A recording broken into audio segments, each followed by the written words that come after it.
जय जोहार दोस्तों, स्वागत है मेरे YouTube चैनल में। जैसा कि आप सब जानते हैं, मेरे चैनल पे छत्तीसगढ़ के शासकीय रिक्रूटमेंट से भर्ती से रिलेटेड मैं वीडियो डालते ही रहता हूं।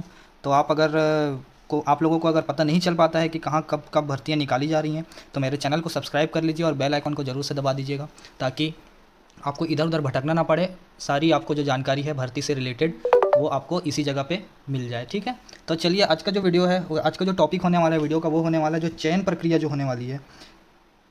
अपना जो कलेक्ट्रेट बिलासपुर का जो लिस्ट निकला है, ठीक है, तो बिलासपुर का जो लिस्ट निकला है उसके लिए जो चयन प्रक्रिया होगी, उसमें क्या क्या अर्हताएँ रखी गई हैं। ठीक है, चयन प्रक्रिया किस प्रकार से संपूर्ण की जाएगी, उस चीज़ के बारे में बात कर लेते हैं हम लोग। ठीक है, तो चलिए जैसे कि देखते हैं, आप सब जान रहे होंगे जिन जिन जिन लोगों ने फॉर्म डाला था। सहायक ग्रेड 3, ठीक है, स्टेनोटाइपिस्ट, शीघ्र लेखन वर्ग 3, वाहन चालक, चौकीदार, अर्दली, प्यून, भृत्य जिसको बोलते हैं, फर्रास, प्रोसेस सर्वर, और भी एक हैं आपका ये सहायक ग्रेड 3 भू अभिलेख शाखा। ठीक है, इन सबका जो है दावा आपत्ति के लिए या पात्र सूची जो बोलते हैं वो निकला हुआ है। तो चलिए हम इसका जो है चयन प्रक्रिया क्या होने वाला है वो देख लेते हैं। ठीक है, ठीक है, चलिए देखते हैं। कार्यालय कलेक्टर बिलासपुर छत्तीसगढ़ के द्वारा जो भर्ती जो निकाली गई थी, जिसका पात्र सूची अभी जो जारी किया गया है, ठीक है, उसके बारे में, उसकी चयन प्रक्रिया। तो इसमें देख सकते हैं आप, जो रिक्रूटमेंट जो निकाला गया था, जो भर्ती निकाली गई थी, वो निकाली गई थी 1/6/2023 को। ठीक है, इसमें जो है 2 विभागों के द्वारा भर्ती निकाली गई थी। एक था राजस्व विभाग, आपदा प्रबंधन विभाग। ठीक है, इसमें बहुत सारे पदों पर निकाली गई थी, 6, 7, 8, 9 अलग अलग पदों पर निकाली गई थी। लेकिन एक भू अभिलेख शाखा भी था, जिसमें एक पद, मतलब कि एक जो था सहायक ग्रेड 3 के पदों पर भर्ती निकाले गए थे। देख सकते हैं, भू अभिलेख शाखा में जो है 8 पोस्ट हैं सहायक ग्रेड 3 के। प्रोसेस सर्वर में 9 हैं। ठीक है, ये जो पोस्ट होने वाली है राजस्व एवं आपदा प्रबंधन विभाग के होने वाली है। सहायक ग्रेड वर्ग 3 के 2 हैं, सहायक ग्रेड 3 के 56 हैं, स्टेनोटाइपिस्ट के 4 हैं, वाहन चालक के 12 हैं, भृत्य के टोटल 18 हैं, 18 नहीं है, टोटल 25 पोस्ट हैं। ठीक है, चौकीदार के 8 हैं, अर्दली के आपका जो है एक ही पोस्ट था, और फर्रास के 7 हैं, प्रोसेस सर्वर के 9 हैं। ठीक है, तो चलिए इसका जो चयन प्रक्रिया क्या होने वाला है वो हम देख लेते हैं। ठीक है ना, तो पहले हम बात कर लेते हैं चयन प्रक्रिया में। तो चयन प्रक्रिया में सबसे पहले शीघ्र लेखक वर्ग 3 के। ठीक है, इसमें जैसे कि आप सब देख सकते हैं, न्यूनतम शैक्षणिक अर्हता होने वाली है वो है 12वीं। ठीक है ना, इसमें जो 12वीं के बेस पे 70% आपको भार दिया जाएगा, यानी कि टोटल 100 अंक के ऊपर आपका जो है चयन प्रक्रिया होगा। ठीक है, 100 में से जो 70 नंबर होंगे वो होंगे आपके, जो 12वीं में आप, जैसे कि मान लीजिए एक उदाहरण के रूप में मैं समझाता हूँ आप लोगों को। जैसे कि आपका जो है 12वीं में 100 में 100% है। ठीक है, तो आपको जो है 70% अंक, मतलब कि निर्धारित शैक्षणिक अर्हता के कुल प्राप्तांक के प्रतिशत के 60% के बराबर अंक दिए जाएंगे। ठीक है ना, जैसे कि आपने 70, मतलब कि 100 में से 100% लेके आया हुआ है 12वीं में, तो आपको जो है 60% मिलेगा आपको। ठीक है ना, 60 नंबर आपको मिल गए। ठीक है, उसके बाद हो गए। ठीक है, आप आपका जो है परसेंट अच्छा था, तो आपका जो है सिलेक्शन हो गया। ठीक है, किसके लिए? कौशल परीक्षा के लिए चयन होगा। तो कौशल परीक्षा में क्या होगा? हिंदी शीघ्र लेखन की 100 शब्द प्रति मिनट की गति से संबंध कौशल परीक्षा ली जाएगी। ठीक है, आपका जो कंप्यूटर हिंदी, आपका जो आप सेलेक्ट हो जाएंगे। ठीक है, जैसे कि आप अच्छा परसेंट लेके आए हुए हैं 12वीं में, तो आपका सिलेक्शन हो गया किसके लिए? कौशल परीक्षा के लिए।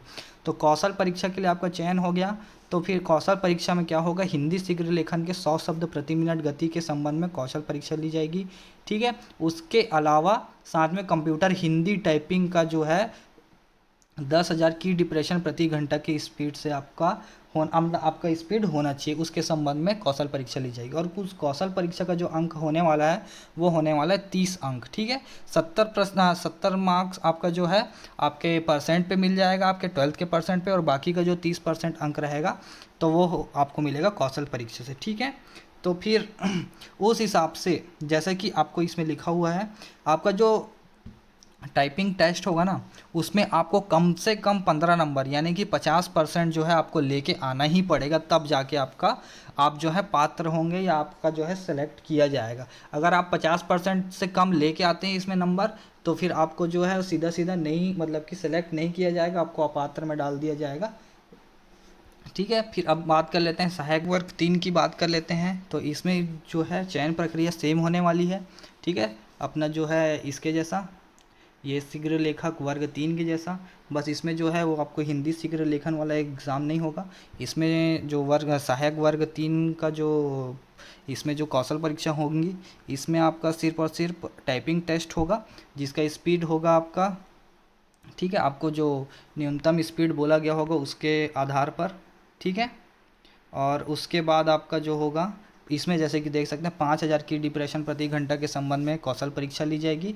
और हो सकता है कि वर्ड एक्सेल पावर पॉइंट का भी थोड़ा बहुत कुछ दे दे, क्योंकि मुझे पता चला था कि एक कोई एग्ज़ाम था जिसमें सहायक वर्ग 3 का ही था, उसमें भी मतलब कि कुछ नंबर टाइपिंग के थे और कुछ नंबर जो है वो एक्सेल में कुछ फॉर्मेट टेबल वेबल कुछ बनाने का था, उसमें भी कुछ नंबर थे। ठीक है, तो इसमें भी वही है, 70% अंक आपका जो है 12वीं के बेस पे आपका जो सिलेक्शन किया जाएगा, और 30% मतलब कि 30 अंक जो है वो आपको कौशल परीक्षा ली जाएगी। ठीक है, आपको इसमें भी 50% अंक कौशल परीक्षा में लेके आना ही पड़ेगा, तभी आपके ऊपर विचार किया जाएगा, अन्यथा नहीं किया जाएगा। और जैसे कि इसमें देख सकते हैं स्टेनोटाइपिस्ट की भी पद है, तो स्टेनोटाइपिस्ट का जो पद है उसमें भी आपको 1:15 के मान से बुलाया जाएगा, जिसका भी 12वीं में ज़्यादा परसेंट है, जो भी टेबल में टॉप में 15 लोग होंगे वो लोग को बुलाया जाएगा।